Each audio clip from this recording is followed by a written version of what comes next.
Hi, everybody. I know my screen says I'm Allie Morris, but I'm actually Leslie Gower, Executive Director of AGC. Thanks for being on this call today. I'm thrilled that we have a great speaker to talk to you today about being financially prepared. This month, we've been covering a lot of different topics on preparing for uncertain times. And I think one of the most important things that we can talk about is financial preparedness. So we have asked one of the founder and principal of Bridges Financial to talk to us today about what you should be doing now to prepare for things that might be occurring in the future, whether that's on a personal level or a professional level. And so I want to introduce to you Jennifer Harper. Jennifer has been in the financial services industry since 2000, got her MBA from UTC in 2001, and became a certified financial planner in 2006, and also served as an adjunct professor at UTC for several years. So we are thrilled to have you, Jennifer. Thanks so much for putting together this awesome presentation. And without further ado, I'm going to give you control of the presentation here. Thanks. Well, great. Thank you, Leslie. And thanks everybody for being here today. Wish I could be there in person, and looking forward to the day where we can all do that again. But I was having this conversation with Leslie, and I just think it's extremely timely.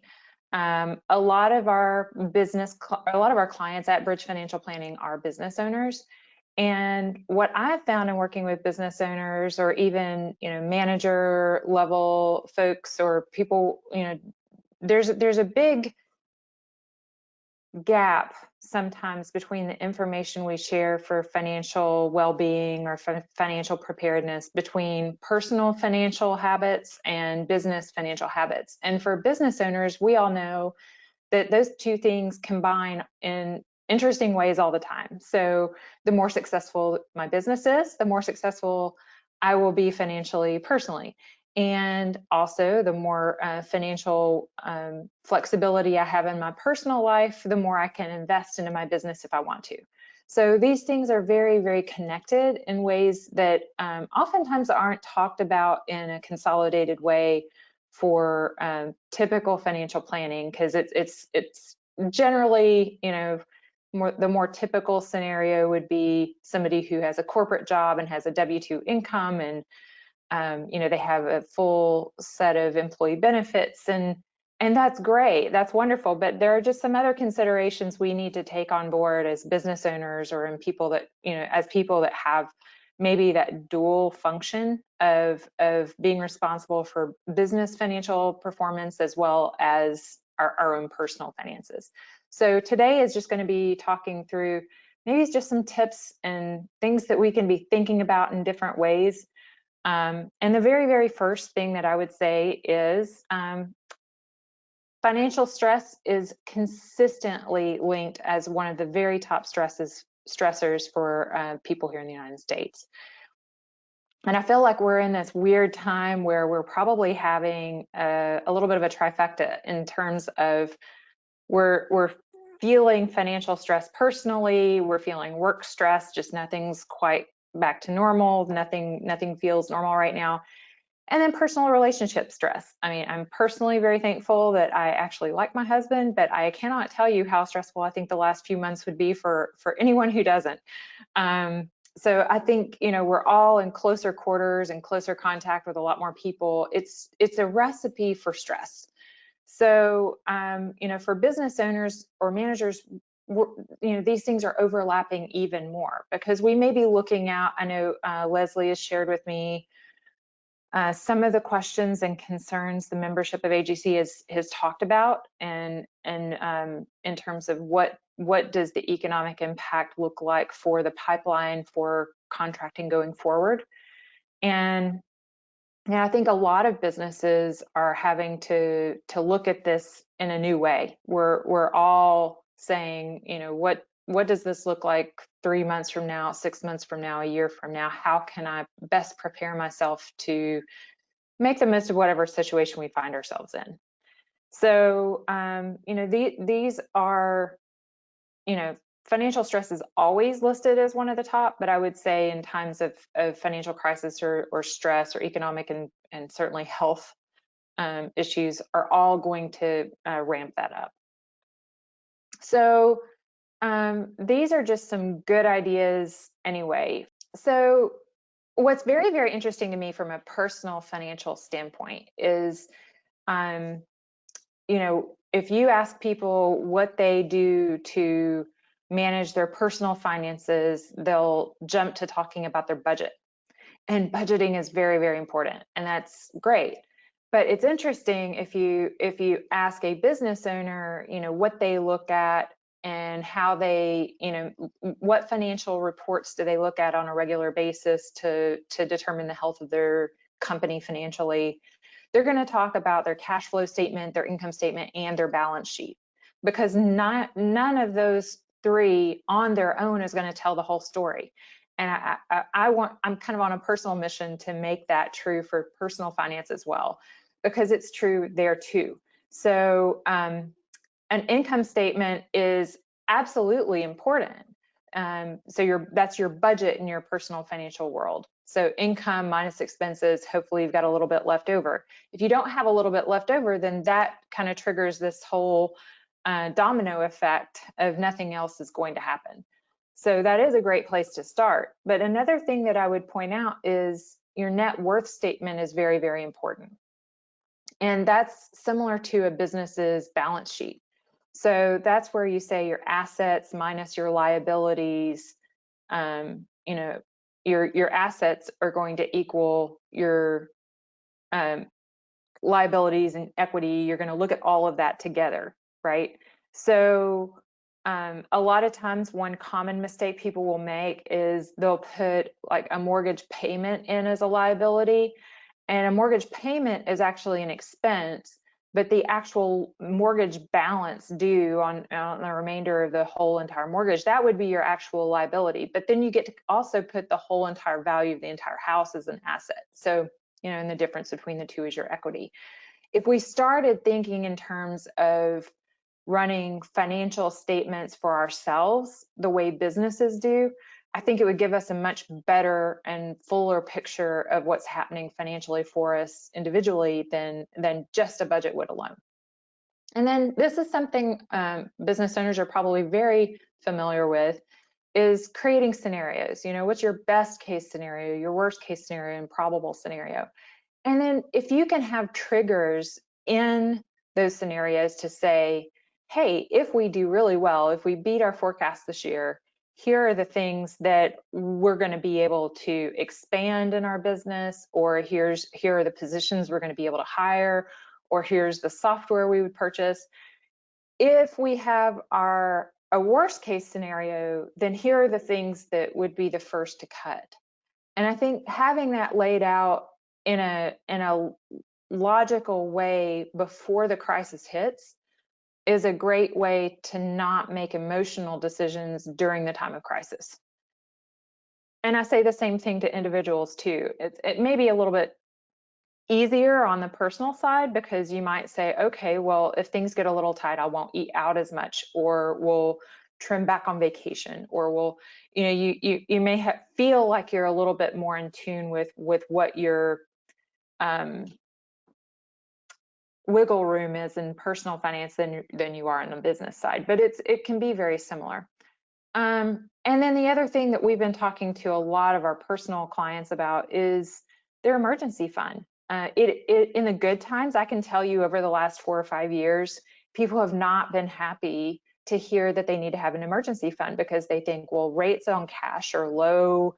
Why would I just put cash in an account and leave it alone? It's not doing anything for me. But now during a crisis, people are very, very happy to have an emergency fund, because all of a sudden, unemployment, which may not be something that a lot of people were thinking about 6 or 8 months ago, is on a lot of people's minds, or things that just seemed normal and something you could count on changed almost overnight.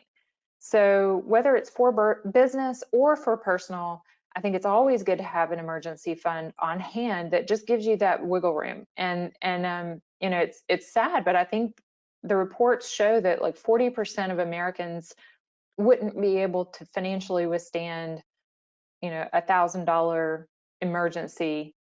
And that just breaks my heart, because I just think, that's, a hot water heater and a car repair in 1 month. I mean, it doesn't take that much to hit that number. And those are real dollars to families. So, 3 out of 5 Americans had a major unexpected expense last year. So if we know that 60% of people have an unexpected expense, but only 40% have the savings they need for an emergency, we know that there's a gap there. So car trouble, home repair, illness are the most common. Now, as it relates to the COVID crisis right this minute, there have been some additional provisions made through the CARES Act to, give people additional sick leave benefits and things like that that would help mitigate some of that as it would relate to illness. But that's still something that would be great to keep in mind. Just as a guideline for personal emergency funds, it's great to have 3 months of expenses on hand if you have a dual income household, or 6 months of expenses if you are a single earner household. And that sounds really daunting to a lot of people, and it can be a bigger number than a lot of people want to put back in an emergency fund. But if you really think of what your expenses are, so if your income went away, well, some of your taxes just went away too. So if you really actually look at what your expenses are each month, it may not be quite as scary as it seems. And nobody starts out with a 100% funded emergency fund, or very few people do. So if you start somewhere and build it over time, that's great. So there are a few slides here that I'll work on just a little bit in this conversation, but these slides are available to anybody. If you want them, please feel free to ask for them, and we can send them out. But there will be a few slides coming up that we don't spend quite so much time on today, but we'll just go into a little bit of detail. So a lot of times when I've talked to business owners about why it's important to talk with employees about financial wellness, some of the things that have been proven through research, like when your employees are doing okay financially, you're going to have higher retirement plan participation, which can be important, for example, in the 401k world.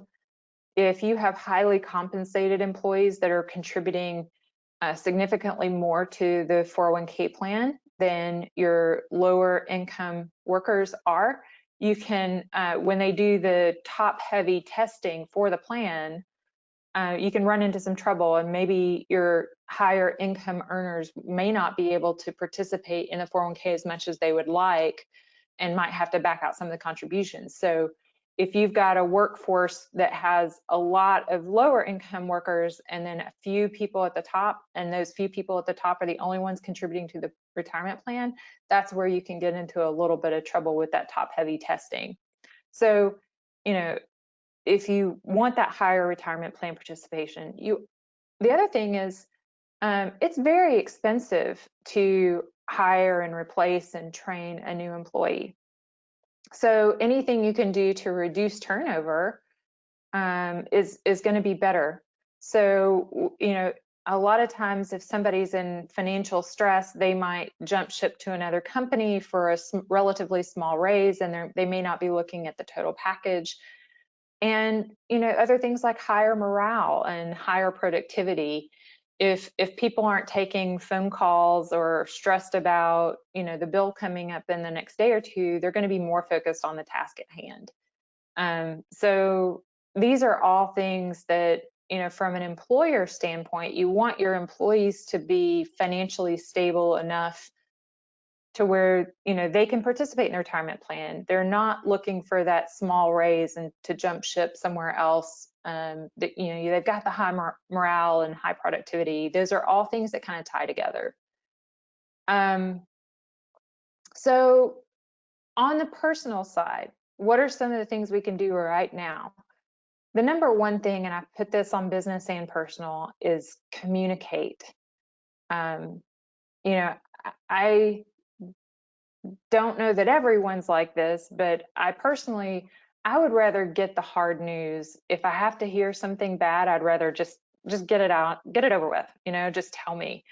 What I don't like are surprises. So if something's not going well, I'd rather hear it early. So in your own family, if there's something that's just not quite working the way it should, or you're looking down the pipeline and you know that you might have to tighten your belt a little bit financially, talking about it early and often, while it's not comfortable, I think it can solve a lot of problems down the road. So, I just think open, honest communications are going to go a long way to building trust, to not having a lot of the stress related with the unknown. So all those things kind of go together. Another thing a lot of people forget about is qualifying family change. So if you have a marriage, a divorce, a birth, a death, an adoption, anything that could be a qualifying family change, be sure to take a look at your employee benefits, because while open enrollment is generally only one time a year, this could be a great opportunity to go back and look at those employee benefit options. If you have that qualifying change, you usually have a window of time to make those changes before the window would shut again for you. And also be aware of the new COVID-19 specific policies for sick leave and retirement account provisions in the CARES Act. So I talked briefly about the new sick leave policies, and they're, I won't go into a ton of detail because it depends on how large the employer is and what the cause of the illness is. Is it you yourself that's sick, or are you caring for a family member? There's lots of ifs, ands, and buts about the rule, but be aware that that's out there. And that's something for an employer to be aware of too, because what you may have been holding out for projected sick leave benefits, you might need to be increased a little bit due to those new rules. And there's also some new rules this year around retirement plan distributions for people who, would typically have an early withdrawal penalty from a retirement account. So if you're under 59 and a half and you take a withdrawal from a retirement account like an IRA, 401k, something like that, then normally, in addition to the tax on that distribution, you would also have a 10% early withdrawal penalty. And so if you need to withdraw money from a retirement account due to yourself being yourself or a spouse being immediately impacted by COVID-19, those are some provisions that are out there. I would highly recommend you talk with your CPA or financial advisor about whether or not that's the best move, because just because it's available doesn't mean that it might be the first thing that you would go to. And then be comprehensive in your approach. So a lot of times when people think about financial planning or personal finance, they think about budgets and they think about retirement accounts.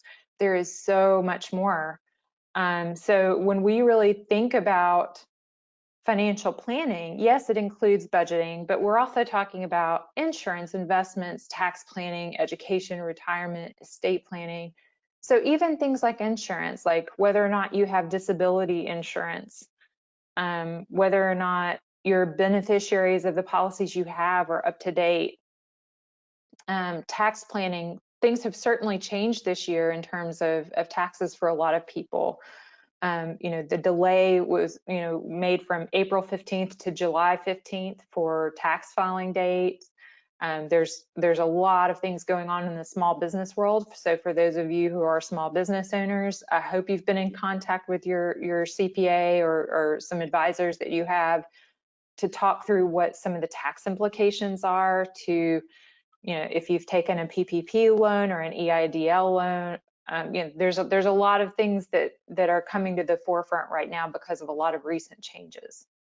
So estate planning. So a good estate planning attorney is going to work with you to draft a will, powers of attorney for finance and healthcare.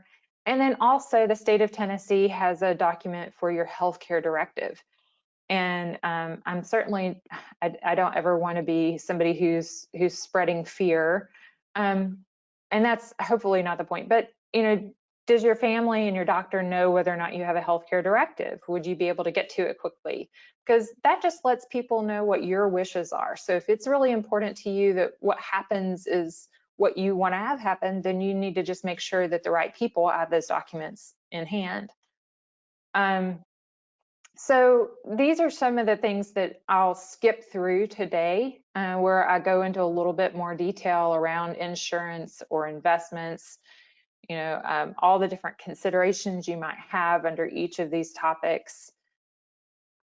Income tax planning, education funding, retirement, employee benefits. And I'll stop here for a second and say, if any of you are contractors, in the sense that you're not an employee, but you are a 1099 contractor for another company, don't forget that you have a lot of flexibility on your own as an independent contractor rather than an employee, that you have options too. They're just different than employee benefits. So make sure that you understand what those options are and how to tap into them for what you need. Because as a contractor, you might not be eligible for all the employee benefits that an employee would. That doesn't mean you can't do anything. And a lot of times I'll find people who are 1099 contractors that think they can't contribute to a retirement plan, or they can't do some of the things that employee benefits might provide them. You absolutely can. You just have to do it a little bit differently. So don't forget about that. So estate planning, yeah, so we covered that. So those are all, I won't take a ton of time to go through those today because I know I'm trying to watch my time here. So business tips. So again, I start with communicate. Most employees, I know I've worked for a company for 15 years before I started my own company, 5.5 years ago.